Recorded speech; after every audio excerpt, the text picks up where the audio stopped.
We actually have you submit an application first. It's just a Google form. So the link is in our Instagram bio, and you can find it on our website, www.thelimitedagency.co. Our Instagram is at The Limited Agency also. Go to our bio. There's a link there, and you just fill out a form. You tell us a little bit about you, about your practice, about your goals.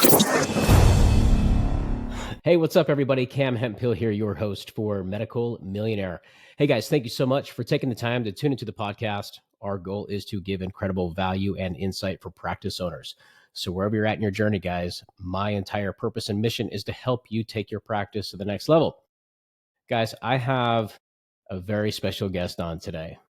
I saw her on social media for the first time. So talking about the power of social media, we're going to get into a lot of discussion of social media, how to leverage it to grow your practice. And not only did I meet this amazing, beautiful woman on social media, but I saw the content she was producing. I listened to her speak. I listened to the data points she had. I listened to how confident she was in backing up the data points and how passionate she was to also help practice owners. So I had to have her on the show, guys. I want to welcome Lauren Taylor from Baton Rouge, Louisiana. She's the CEO and founder of the Limited Agency focusing on organic social media. Lauren Taylor, welcome to the show, my lady. Hi, thank you. I'm so excited to be here. Thank you for having me. I know it's been a long time coming. We've been talking about it. We've been trying to strategize. We had to cancel. We reset it. Oh, it's an honor. Oh, I'm so excited to be here today. So talk to us about your background first off for the audience. How long have you been in aesthetics? How long have you been down this world of organic social media? Why this industry? Why are you passionate about it? Talk to us about that. Yeah, so I've had the limited agency for about 5 years. When I first started it, I started out freelancing, just kind of getting my hands on whatever clients I could get in whatever industry I could get, and was just kind of trial and erroring social media management, figuring out what made it work, what didn't. And then I started working with my first aesthetic provider in small town Baton Rouge, Louisiana. And she was a top 100 injector who actually brought me with her to AMWC in Monaco. And I went there and I attended the conference. I went to all the trainings, listened to the lectures, and was just absorbing all the information I could. And I completely fell in love with the industry. I met so many amazing people that are now my friends and colleagues. And I've made it my mission now to learn as much as I can about the industry and be able to provide top quality marketing for med spas and aesthetic injectors. I love it. So how was Monaco? How was AMWC? I hear that's an amazing event. I've never been there. I want to It go. was amazing. That was actually the first time I ever have left the country in my life. Nice. It was the best experience ever. Just the level of access to networking for me at the time, because I was such a small, brand new business owner as a baby. It changed my life. It put me on this whole new trajectory to where I'm at today with my business. So I'm forever thankful. Love it. And you mentioned that the client that you have in Baton Rouge, Louisiana, she's on the top 100 injector list. Yes, 2 years in a row. Ah, that means she backed it up. She must be working with the right gal. Maybe so. I don't know. I'd be a little biased. No, it's funny. I was actually just at the Best Aesthetic Injector conference just recently. Yeah. I was on the cruise. We went to the Bahamas. This was this last weekend. So I hung out with, I don't know, maybe your client was there. I'm not sure. But I had a great time with them. And I'll back up what you're saying is these events, they're magical. These are human beings that create art and they build confidence for individuals. They make transformation happen. And it's just a really cool, it's a really cool profession that they have, really. And one of the ways that they can show that and showcase that on the transformation is through social, right? Whether it's TikTok, Instagram, Facebook, YouTube Shorts, YouTube, podcasts, the list goes on and on. And I'm honored to have these platforms to also help service people. But what's interesting is I was analyzing most of the top 100 injectors that I was networking with, and I became connected. I knew most of them, but there were some that I didn't. And I connect with them on their Instagram mostly, which is a very robust platform for the industry. And they're all really good at it, really good at it. right? And they have a great following and they have a great value proposition and they show their work, their before and afters, their personality, their trips. Like, and I don't know if they just have picked this up over time or because they're creatives by trade or what, but it was really cool to see. And I think like that going back 5 years ago, 3 years ago, we weren't this good. Right. And so it's cool to watch the journey and the mission evolve.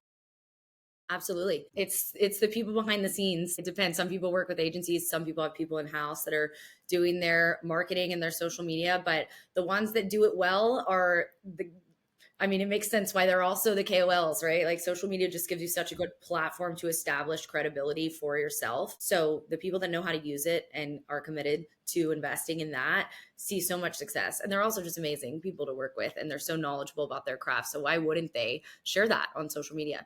It Yeah. provides them with so much opportunity. So much opportunity. It's about like the frequency, the discipline, the connectivity. I mean, shoot, it was just before I got on this, happened to be looking at a social media post. And the post was around when Mark Zuckerberg was about to go public with Facebook. And then they did go public and then he was going to acquire Instagram. He acquired Instagram for $1 billion, but he didn't tell his board about it until the deal was almost done because Twitter was going to buy it. And he was the one that saw the vision behind it when they had zero revenue. Instagram had zero revenue, 13 employees. He bought the thing for $1 billion. And I read that it just did $49 billion in sales last year. It's insane. It's crazy. But then it builds on it. It's like, okay, that's great for Meta, great for Facebook. I mean, shoot, they got me sucked in. I think there's like 2 billion users on the damn thing now. Like that's what the data showed. But then think about what else it's done and how much other opportunity it's made for providers, practice owners, coaches, mentors, people that have a story to tell, people that are authors, right? People that it's basically put people in a position to build their own attention and awareness. Yeah. And that's where I was like, because I think sometimes we get sucked into like post this, post that, create this, connect to this person. It reels you in. Like you get the little download every single Sunday of like how much you stare at your screen. Sometimes it's a little embarrassing. Mine's high. Mine's high. Always. Yeah, I've noticed mine actually was higher lately than normal. And I'm like, man, I got to suck that in. But let's start simple. Okay. I want to ask you a couple questions. And I'm going to get like specific in like injectors and aesthetics practices. So like, what do you wish more injectors or aesthetic practice owners really understood about social media's role in the patient journey, in the patient experience? Great question. I love that question. There's so much I could go into about this. I wish that more people understood that social media, the role that social media plays in the buyer's journey, and that it isn't always the first touch point, but it is almost always the closer. So I think a patient might find you from a Google search, a referral, or even a print ad, but they're going to check your Instagram or your Facebook before they actually make the booking decision. It's like your digital handshake. So if it feels inconsistent or doesn't show your credibility, the patient probably won't convert. So true. Oh my gosh. It's like the buyer journey, I call it patient journey, is what you're frameworking it here. We're pretty sophisticated this day and age. We have connectivity to understand if you are the right fit, meaning provider, Mhm. right? Word of mouth referral. It's important. I'm still going to look up your website. I'm still going to Google you. I'm still going to look at your reviews. And I'm definitely going to check out your social media. And if you don't show your before and afters on there, like your work, your expertise, your value proposition, your personality, who you are as a human, if I don't connect with you, I don't know. So you made a really good point. I like how you said digital handshake. Yeah. You have to find your people. Social Mm-hmm. media is all about like building that platform for yourself to not only establish credibility, but finding patients that are going to align with you, the kind of work that you do, your personality. And that's really good for patient retention and keeping patients long term too, is because you're not just getting a bunch of one-off Botox bookings, and that you never see them again. You're actually able to find people that really love you and love your brand and are going to stick with you in the long term. And you want them to follow you, right? Because if they do follow you, they're going to see you more because the chances of the 2 billion people on the platform that use it every day, they're going to see you again. It's very Absolutely. different than like handing them your phone number. Like for me, I was just at this networking event and some people were like, do you have a card? A lot of people ask me for a card. I'm like, no, I don't have a card. What's your Instagram handle?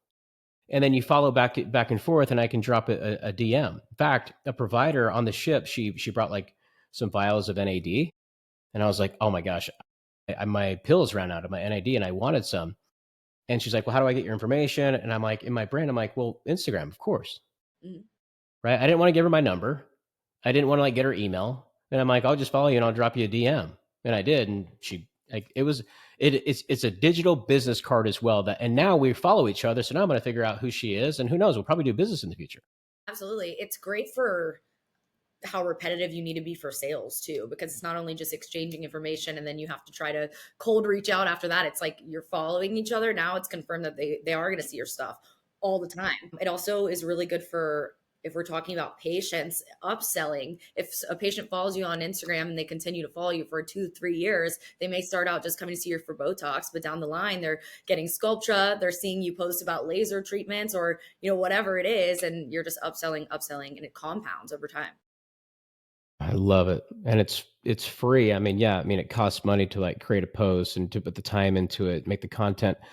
But, if you have a good following and you have good engagement, you don't have to, of course, pay for that like you would on like a Google Ads environment, or even running Facebook ads, which can be quite costly. As the audience knows, I started and founded a company called Growth 99, and grew it to, to a couple thousand practices and millions of dollars in ad spend. Works really well. But when you have an organic social media following, it truly is an asset. It's a weapon, it's a tool. And if you are tuning in right now, guys, and you haven't taken the time to fully optimize your organic social media content, and it goes beyond Instagram, but I would argue Instagram is probably the main platform right now. I know that TikTok's like definitely making a hard run at that. I look at people like Dr. Soar out of Arizona. I know that he's just absolutely crushing it on TikTok. But it becomes a true asset. And I would have to think that at this point in time, when you're seeing consolidation in the space, like private equity is coming in and really looking at these practices at a different view, that is a checkbox on the list. What does your social media look like? Not just your followers. What's your engagement? What's the DMs look like? What's the conversion metrics look like? How many appointments are you getting from this? And then they can monetize it as true. It's an asset.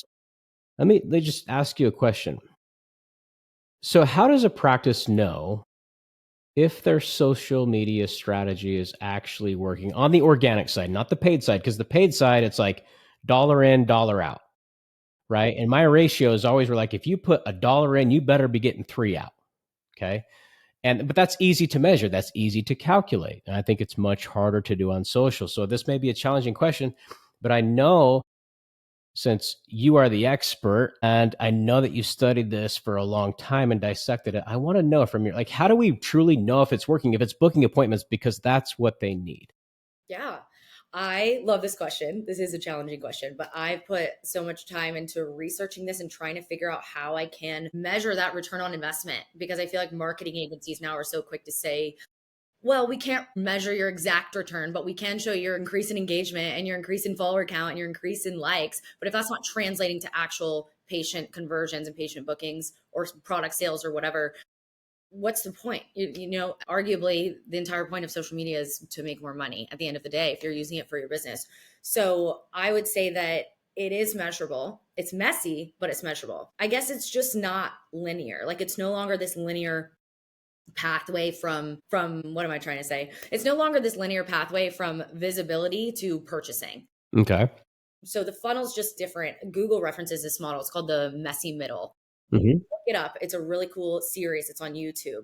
And they Like talk that. Okay. about all the different digital touch points that are in between when someone finds you, per se, on Google, and then when they actually book an appointment with you. They do it referencing e-commerce like jeans, but it applies to aesthetics as well. And just kind of untangling what happens to influence complex buying decisions and consumer behavior in that middle area. So I think measuring that is super important and tracking that in your analytic reporting. I agree. I think, shoot, I ran an agency for years. I'm still very much active and sit on the board and very involved. And I've always said, like, the best practice owners are truly the best marketers.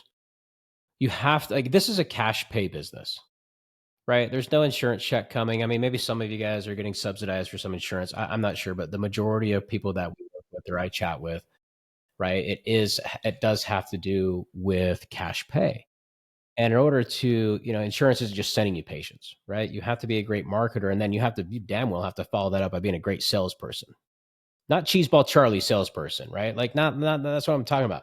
I'm talking about educating the patients. I'm talking about knowing your value prop, knowing what separates you in the marketplace, and like putting someone on a journey to actually invest in a treatment plan so they stay with you for a long time. But none of that matters if they can't find you. Yeah, absolutely. Right. And the attribution was always like, I think it was like 7 touches before they booked an appointment. And those touches can happen, rapid touches, right? The reviews, quick, website, quick, online booking, better be there, social media, organic, click, right? And you have to have everything so tight, So I get that. The messy middle. That's a good way to put that. I'll have to look that up. Yeah.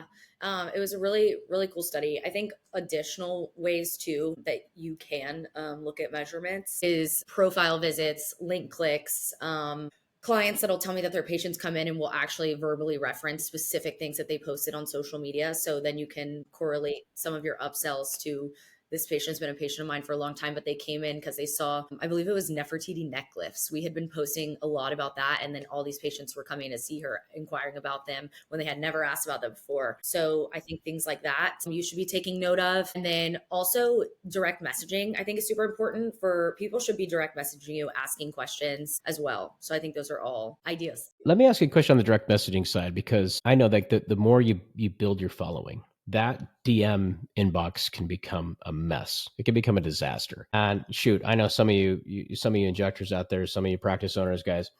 I know that you have like ridiculous amount of DMs, and you probably don't even get back to them in a proper time. And speed to lead is extremely important. Lauren, have you found any cool tools in the market that can help with automatic response from a DM? Do you use any of those tools? Can you give us any input on that? Yeah. So this is probably an unpopular opinion, but I hate those. I love it. I love it. Anything third party, I feel like is just flagged to any part of the algorithm, specifically on meta products. Like if you, in the same way, if you post a TikTok just straight from TikTok to Instagram Reels, it's not going to perform as well. It gets flagged. I think the same thing when you use any kind of bot, which is what pre-schedulers and auto messengers kind of are. I'm not saying it's not necessary to have if you actually have that many incoming leads to at least give you maybe a first response, but I would say minimize your use of it as much as possible. And you as the provider are not going to be able to answer all those questions, but you could have your receptionist helping out, you could have people on your team helping out, or ideally your marketing agency should be handling that for you. Like for us, we do a client questionnaire when we are onboarding our new clients, and we figure out what are some FAQs about, booking, about services, and we get just a mass list of information from the provider so that we have this on standby to answer those questions in real time when they come in. And then, if it is something like booking, then we are able to just direct them to where they can book an appointment, who they can speak to if they want to actually speak to someone at the office directly. But I think your marketing agency should be taking that off your plate. So you guys actually respond to the DMs. Yeah. And Wow. comments. And comments. Oh Yeah. my gosh, that's amazing. Okay. So then you probably get to this engagement, and you're actually booking the appointment in some cases. More so just directing them to places. Yeah. I mean, you probably drop them the link or something, right? Like, hey, here's a Mhm. link to book. Yeah, it's all in our file of information where we know like if someone needs to book an appointment, this is the link. So we just drop it to them. That's amazing. Yeah. Okay. That's a legit booking right there. Yeah. That's legit. Wonder if on that booking link there could almost be like some sort of attribution. I mean, I know that like, if you're using like Boulevard, Zenoti, AR or something, whatever it is, but I don't know if there's like a custom booking link that you could use. That's what they should do, Lauren. That's exactly what they should do. They should come Oh up with yeah. custom booking links that track the attribution. So I have used some on Bitly. It's called Bitly. I've used it for e-commerce sales. That's actually a good point. I haven't used it for this before, but that could be a way to track direct message booking Yeah. because it's just a custom link. It takes you to the same site, but you're able to track the analytics. It's just like Yep. That's online. what I'm saying right there. I like that one. It's BIT. So you can hit that link and then it would reroute to Yes. like, But okay, my only problem with that though is that's not the only conversions that can be attributed. So that shouldn't be the only thing that you're sure, measuring is those sure. direct message bookings because there's so many more digital touch points and different places to consider. Yeah, but for you though, you want to show the attribution, right? You want to be like, hey, this person hit your DM, I responded back, and here's the link, and then it tied it back into attribution. So like we legit, like this is us getting you a Absolutely. booking. I'll include it. It'll Yeah, be in the yeah. analytical report, but there will be more. Oh, I love that. I love that. I mean, for if there's any EHRs or EMRs on you guys listening, for those of my friends out there, I mean, I have been pounding at your guys' doors for years to help marketing agencies, whether it's organic social media, like the amazing company Lauren Taylor has, or the Growth 99 company that I started and founded, or other agencies out there. We have been pounding. Me personally, I've been the most vocal and advocate for it because the whole value prop for us was always showing how to tie attribution back to the efforts that the agency's doing. And they made it really hard. Like Boulevard is actually winning in that race. Boulevard has done an incredible job, at least on the paid side. Okay. I'm talking the paid side, paid Google, paid Facebook or Meta, whatever you want to call it. They have done an incredible job of tying that back to show the attribution, the true ROI measurement. And I would argue in most cases, like it was really hard for me to explain how important this was to these EMRs. And I'm like, do you guys realize that these agencies are actually driving more horsepower to your booking engine? We are activating your software for you. And finally, I think Boulevard may have clicked it. They're like, we get it. I don't think I was like the one reason behind it, but I was super vocal. And it's going to be even more important on the organic side, guys. Like, so if you guys are tuning in, like, please take note of that. I think it's absolutely critical because then the provider and the practice owner can actually sit down and have a marketing conversation, say, hey, look, last month we spent 10% of our top line revenue on marketing. So we hit the benchmark that the industry says that we do. But you know what? The revenue wasn't there. And it's like, well, was the revenue, was it there or was it not there? The only way you can measure it truly is proper attribution tracking into the EMR system. That's it. Yeah, I completely agree. You mentioned like tracking paid ad campaigns. I think those are easier to track because of the tools that Meta provides you when you run them. And that's what's lacking in the organic department is it's really difficult to track. So I've kind of broken it down. I did a case study with one of my clients, Sarah, Smooth by Sarah on Instagram, and we broke it down to new patient consults and new patient bookings year to year from Okay. before we were doing her social media management organic only and the following year after. So to kind of see where those numbers separated, what the percent increase was. And this was a really interesting case too, because when we were working with her, she was a seasoned injector, but she was new in terms of starting her business. She wasn't doing any other marketing. So this is purely on organic social media alone. She had a website. She wasn't doing any SEO at the time. She wasn't doing email blast, text blast. It was purely, she just invested all the eggs in her basket into organic social media marketing on Instagram and Facebook and like crossed her fingers that it was going to work. And it did. We were able to track that she had 99 new patient bookings in total in the year of 2022. This is before we started working with her. So just on her own with little to no marketing at all she was posting on her social media at the time was just some before and afters of lip filler. There was really no branding, nothing educational, nothing to promote her sales or her services or who she was as a brand. So we go from 99 in 2022 and we shoot up after a year of working with us to 100. So Love that's an it. increase in 43% without the use of ads, just focused on smart trust building content. And when you actually crunch those numbers based on average patient value, that generated over $58,000 in net new profit in 1 year for her business.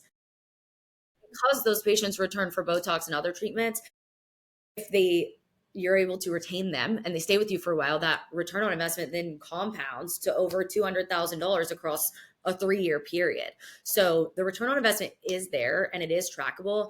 I would argue to say that that's even conservative because that's only tracking new patient consults and new patient bookings. It doesn't attribute to any potential upsells that we had during that year. So all of those are new patients. That 43% increase is new. That's net new bookings. Yes. That doesn't bolt on to the actual 99 before. That's net new bookings. Yes, the 99 before was net new bookings for 2022 and the 142 was net new bookings for the following year. For 2023. Amazing. So Amazing. I mean, that look, guys, I mean, I'm just going to like just reiterate that back. 1 year she had 100 bookings. Next year, she had 150 bookings. Let's just call it. I'm going to make the math easy for the listener. 100 bookings year one, 150 year two. But it wasn't just a 50 booking increase, guys. It was actually 150 booking increase, right? That's what you're saying, right? Yes. Generated $58,000 in new profit. Now, if you guys put them on a treatment plan, if you retain them, if you follow up with your patients, please stop getting the one-time patients. You want a patient for life because you have to introduce transformation to them. You have to introduce the patient journey. You have to introducing pricing to them that makes them want to come back, right? Like, make it simple. You guys have to realize that it's not about, it is about the booking. It's about the booking for sure, but it's actually about keeping the booking for life. Okay. And so your numbers are very conservative here, right? And, if she keeps these patients for 5 years, 7 years, 10 years, we're talking about a 7-figure ROI. It's what it is, Lauren. Like, but we can only help, like Lauren's team and can only help so much. You guys have to participate in this. She can't just put you on this amazing social media journey and create this beautiful content, take the time to respond to your DMs, your comments, build out this framework and think you can just set it and forget it and not participate. But that is just like you have to be a partner. And then show up. Like when those leads hit, take action. Please call them, please book them, please give them the value prop. Bring them in, like learn how to do a very sophisticated consult. Get into the emotion of how they're feeling, the way that they're feeling, how to build confidence, how to build the journey. And that's what's going to open up the true understanding of why they're calling you. They're not calling you for the Botox fix. They're not DMing you for the Botox fix, right? Like, sure, like maybe that's a tool in the tool belt. I get it. But we want transformation. I want a trusted provider that I'm going to go back to. So if you guys have patients out there that are hitting the DMs, she's putting in the work, or whoever's putting in the work, and you're getting a booking and you're like, heck yeah, I got an ROI on my marketing. Like, that's awesome. But compound it. Don't let that patient go to the next practice down the road. Like, that's your obligation to keep them with you. Yeah. And I think marketing plays a role in that too, because whenever you are being diligent about your consultations and getting to know your new patients and learning about them and what they need and coming up with your treatment plan, if I always say we hold your hand. We do it together when we're doing marketing because we need information from you in order to do it well. It's not just like a white glove here, don't touch it. It's like we're working together to get you these results. So if you're able to provide us that information, like, hey, I've had a couple new patients that came to see me that really don't like this certain area on their face. So I'm teaching them about Sculptra and this is the treatment plan that I'm providing for them. Maybe that new patient hasn't agreed to buy everything that's included in the treatment plan yet, but we now know that information. So we can use that and put it into our social media marketing strategy and implement that so that we're selling them those things. And so that they do see it those 7 times, like you mentioned earlier, before they buy something, there's 7 times they have to see it before they'll convert. It's the same thing. So even after that, you learn about something they might potentially want in the future in the consult. They already follow you on Instagram. Then you funnel that into your marketing strategy and you start posting about those things. Then you're upselling them, they're booking it and they're spending more money and you've just retained them for 6 more months. So it just continues down the line. Yes. Patient journey, the patient treatment, the automatic follow, the wish list. The Yeah, wish list, right? I may come in because I want to look good for the weekend, but really I want to look good for the next 10 years. And by the way, I want to feel good too. So can you give me some of that GLP-1 stuff you guys are doing? Like yeah. shit, you got to educate them. I love what you're doing. I truly do. It's so refreshing to see somebody in the space that is doing such a good job coming on here and talking about data points, talking about numbers, talking about a case study, like a true case study, showing the ROI on how you actually have measured performance on organic social. This isn't normal. I'm telling you, like, you don't hear this stuff. It's like, well, the DMs and the, like the touch points and, and I get it because it's really hard.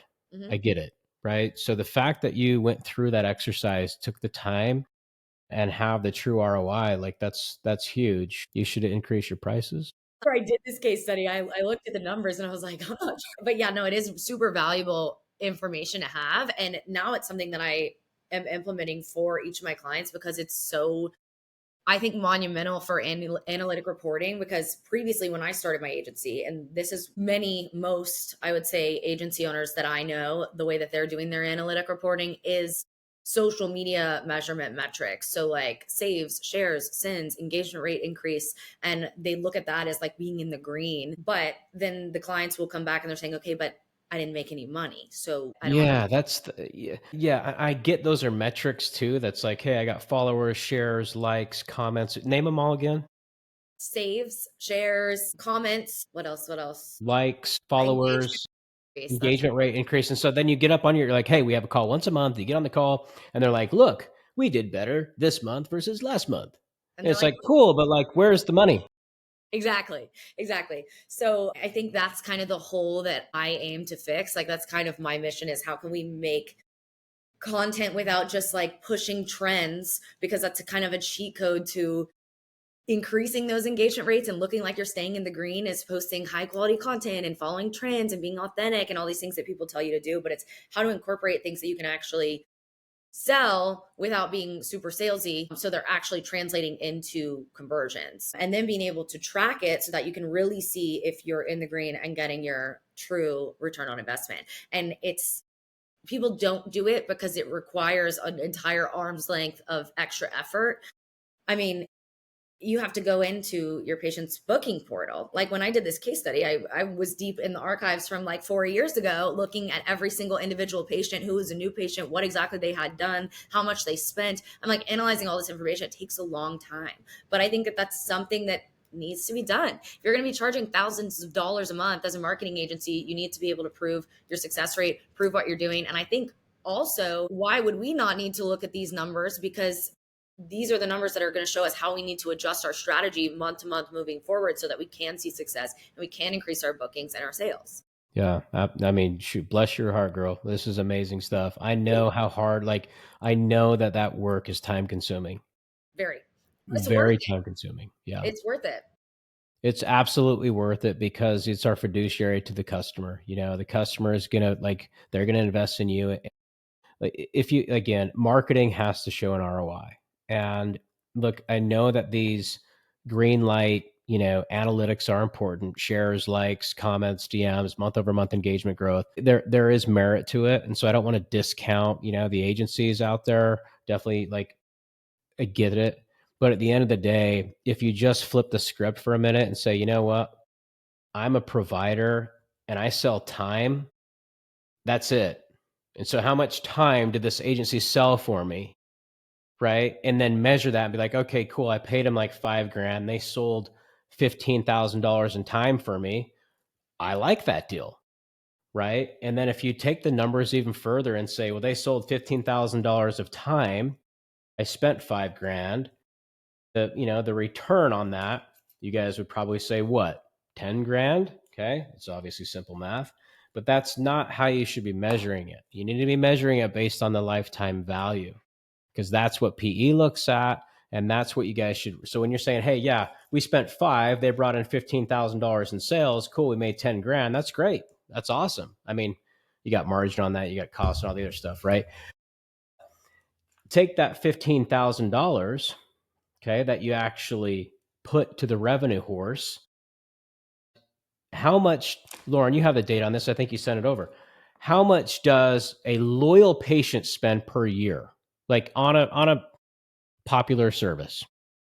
I think it's like you had like 4,000 to 5,600 a year, Yes, I have it in right? my notes here. There's lots of numbers. Let me see.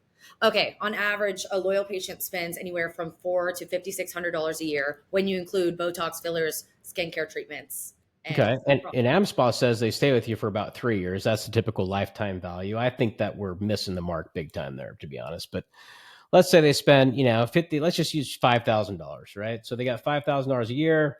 They stay with you for 4 years. That's 20 grand. Okay.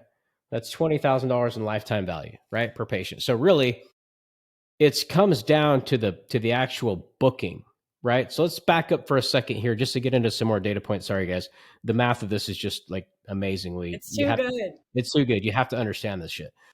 So let's just take it 142 bookings.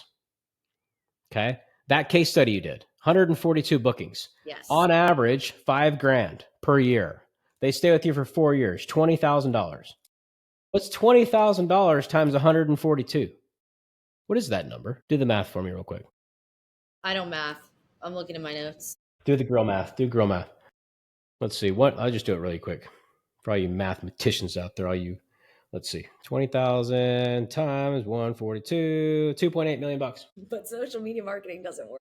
I mean, and that's the thing right there, dude. Like, yeah, yeah. So it's like that's real stuff. That's material revenue. That's incredible. That's incredible. So congratulations. I wanted to dissect that because it's all about the LTV. And I want the practice owners to look at the LTV. Yes, the upfront booking's important. Yes, the upfront profit's important because you have your costs, all that stuff. I get it. But the LTV is the number, guys. That's the number you should be shooting for. Do not have a turn and burn practice. Big picture. Okay, I I'm always moving on here real quick, unless you got something else to build on no, that. go for it. Okay, a lot of people assume social media is all about getting new eyes on your brand, but you talk a lot about social media as a credibility checkpoint. We kind of talked a little bit about that, but I want to dig in on that a little bit more. Okay, so yes, it's about getting eyes on your brand. We know that. But the credibility of it, like how do they show they're credible? Like let's get into some of that meat. What do you see there? Yeah.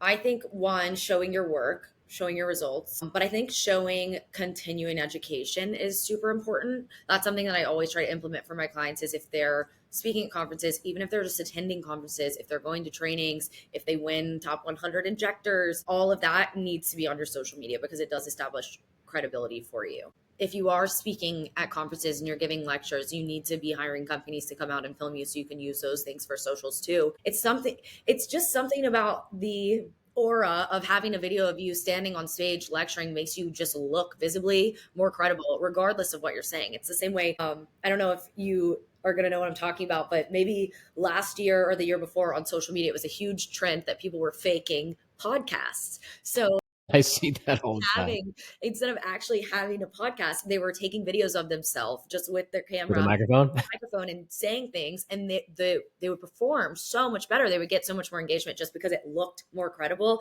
It was all smoke and mirrors, but it worked. So this is kind of a more ethical way to do that, is like actually putting out those videos of you when you are speaking on stage, when you are training. And then if you aren't doing those things yet, speaking. I always tell people just speak to the camera. Like, you as providers are so knowledgeable. Tell people about it, teach people things, communicate them in a language that your audience is going to understand, and just talk to them like you're consulting your patient. Just do it publicly so people that aren't your patient yet can see it and can learn too. Percent. And I agree. Like, and I think some providers like, I don't know what to talk about. Like some people just get it. They've been doing it for years. They're comfortable. Like you guys know who you are. There's other people that struggle with it. I don't want to get on camera. I don't know what to say. I have nothing to talk about. I'm not credible enough. You got to start somewhere. I Yeah. mean, shoot, use chat GTP and go, tell it to give you like 20 topics to talk about. It'll give you the topics Yeah. and just kind of help like craft a story for you that you can lean in on. And I think Yeah. people get super overwhelmed with that thought too, is maybe I'm not credible enough, or they put so much focus on wanting to appeal to colleagues only. And so they want everything that they teach about on social media to be super advanced because they want to impress their colleagues. They want to be a KOL, but you can't forget that's good to do if your goal is to become a KOL and you want to speak and you want to train. That's Yeah. great. In time. But you're still like missing out on this whole community of people that know nothing about aesthetics. All of your patients don't know anything about it other than that, like maybe they should get Botox for their wrinkles. Like, you are the expert in comparison to them. You can still teach them things that you might feel very basic. To them, it's like I never knew this Good. before. So good. So true too. Cause I think as a provider, especially when you become more credible with your colleagues, they're like, what is she talking about? Of course, we already all know this. It's like, you're not talking to them. You're talking to the patients, Exactly. And I right? think you Like can do both, but you can do both. Sure. Right. focus But on the patient.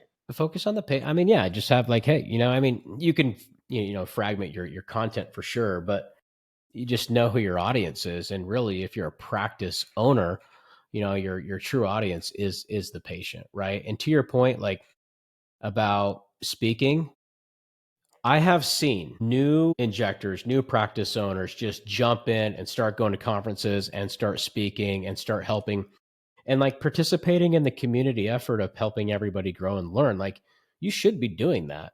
And in turn, like everybody's going to film it. Bring your own film crew if you have the money, right? Like, shoot, we have these phones that are pretty damn good at filming stuff. So, like, have shots like that. It makes you so credible. And if you don't like the way you sound or speak or whatever, hire a coach. Hire a coach. Like, go to YouTube, take Simon Sinek's online course if you want to. It's like $100. Like, there's ways to do this, guys. And even on social, like, I see a lot of reels out there where people are on stage and it's just a video. It's not even them talking. It's them just doing the act. Yeah. So it brings credibility that way. Like they truly are on stage, but they just form it into like a reel, right? Of like a post event or something. And that looks credible as heck too. Yeah. It's just PR. I mean, they do that with red PR. carpets and celebrities. It's like they put out these red carpets, but there wasn't even actually an event. It's just for visibility and to make you look like you're doing something important. So it doesn't necessarily have to be real. What are some of the red flags to watch for in a bad social media management company? I know we've talked a lot about analytic reporting. I would say analytic reporting is number one. If they're not showing you the results, if they can't explain, why things are moving a certain way, I think that's a huge, huge red flag. What else?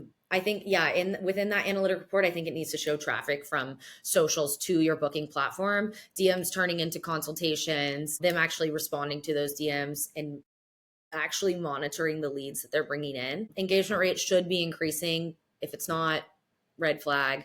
And then also, I see this as a big thing too. Localized growth is really important.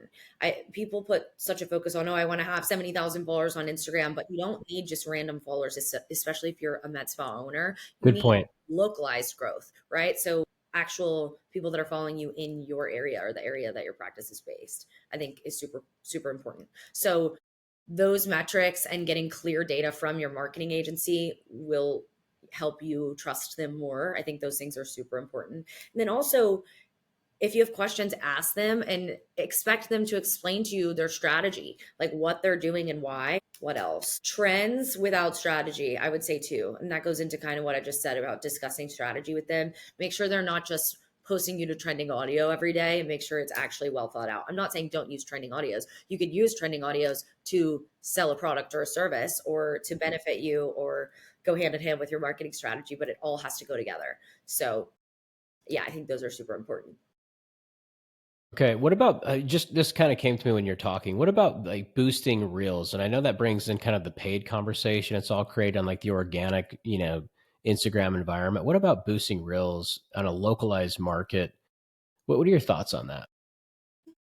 So, if we're talking about just like in-app boosting versus running campaigns through Yeah, just Meta, boosting. Yeah. I've heard success in it.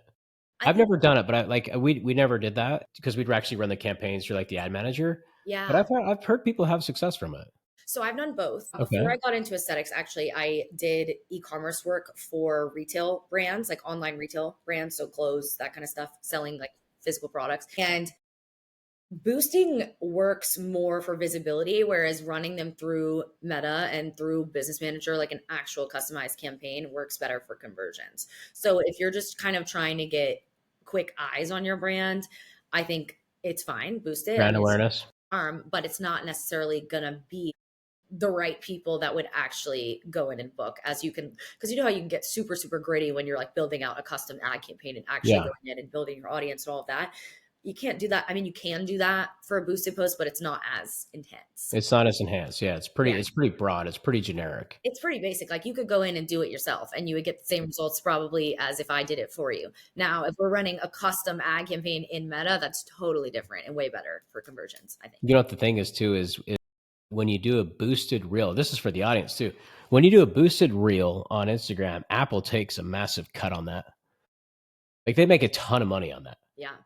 And so like their ad dollars are really like I think it's like 30% of the ad dollars. Yeah, I have lots of opinions about this. I actually think my favorite platform to run ads on is TikTok. It's not something I'm offering for my clients yet, Interesting. but we've kind of been like beta testing it just with our own stuff and running some free ads for some of our clients and seeing how to navigate the landscape. And the cost to run ads is so much less expensive and you get so much larger reach.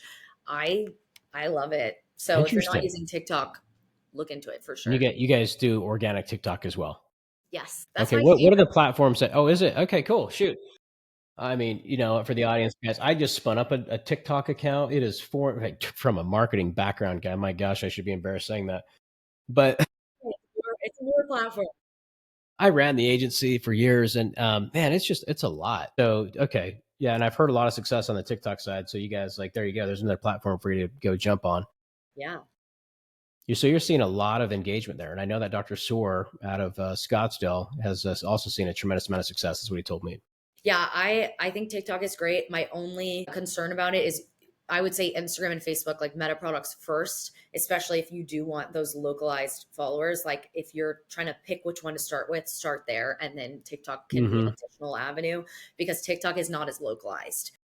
It's really Okay, good for visibility. Now you can make it localized as much as possible with things like hashtags or location tagging, but overall the audience is international. Like it's huge. So you just never know really where your stuff's going to end up, which it's like the sometimes Wild can be West. good. It depends on your goals.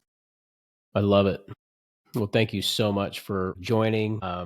and sharing like all the expertise here. It's super insightful. I really appreciate you talking about the value of investing in marketing and truly the patient booking, the cost really of what that looks like. I mean, look, I don't know what you charge, that's for the audience and you guys to have a discussion about, but the fact that the case study when she reached out to you and you brought this value to her, she probably doesn't even know that you did bring a lifetime value. I'm just saying, based on those numbers, is anywhere. I mean, maybe 2.8 is maybe a little inflated.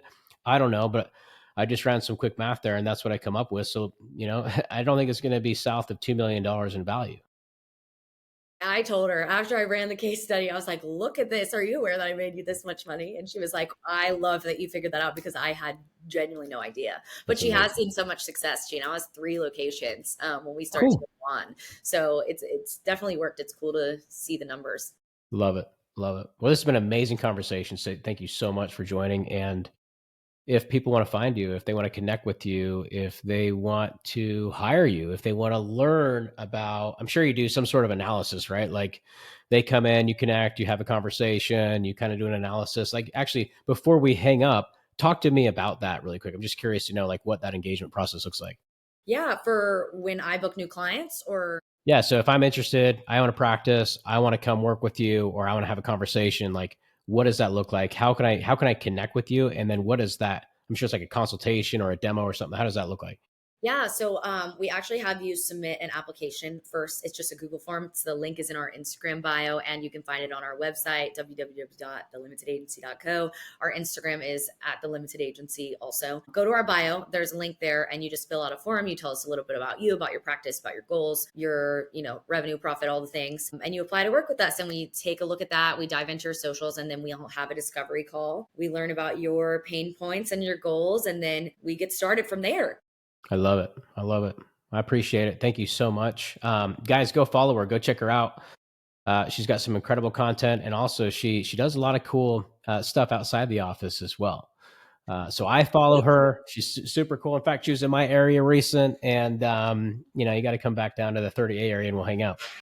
Yeah, absolutely. Absolutely. We have TikTok too. I'll plug that in also. Same name, The Limited Agency. And then we also have a sister agency called Eldest Daughter, where it's not aesthetic medical focus. We focus in e-commerce and fashion, photo shoot production, that kind of thing. So Amazing. that Okay. happens to connect for you in any way. Follow us on there too. What's the next event you're going to? Aesthetic Next this Oh, year. okay, got it. That's going to come up quick. My gosh, this 2025 is just flying by. It's already May. Yeah, yeah. We love Aesthetic Next. We do that conference every year. We actually have some offerings for attendees of the conference and speakers at the conference. If you do need someone to follow you around with an iPhone or a camera and get that on stage content of you that we spoke about today, we will have our team and our videographers there doing that. You just have to pre-book with us. You can also find more information about that at the link in our bio and Instagram. We'd love to help you out during that week. We're already going to be there. So That's huge. That's huge. If you guys are going to Aesthetic Next, like hit her up. I mean, she has the ability to film you while you're there and get the credibility and push that back to your IG, guys, like, or to your TikTok or whatever channels you want. Like, That credibility right there shows that you are the real deal. And in fact, when you have credibility of that caliber, from speaking on stage, being at the conference, like just intermingling and networking with your colleagues, you're going to be able to charge more. So if you're looking to boost revenue, credibility is going to be a key point to that. So guys, I'll leave it at that. Thank you so much, Lauren Taylor, for joining. Yeah, thank you for having me. Absolutely. And my biggest ask for you guys, like all the content we create, the interviews we have here, my biggest ask is just share it. Please share the podcast, like it. This is just a show to give back. That's all it's about. Yeah. And to help build the community and help build anybody that is looking to effectively run their practice like a business. And that's my biggest ask. So I'll leave it at that. Until next time, happy injecting.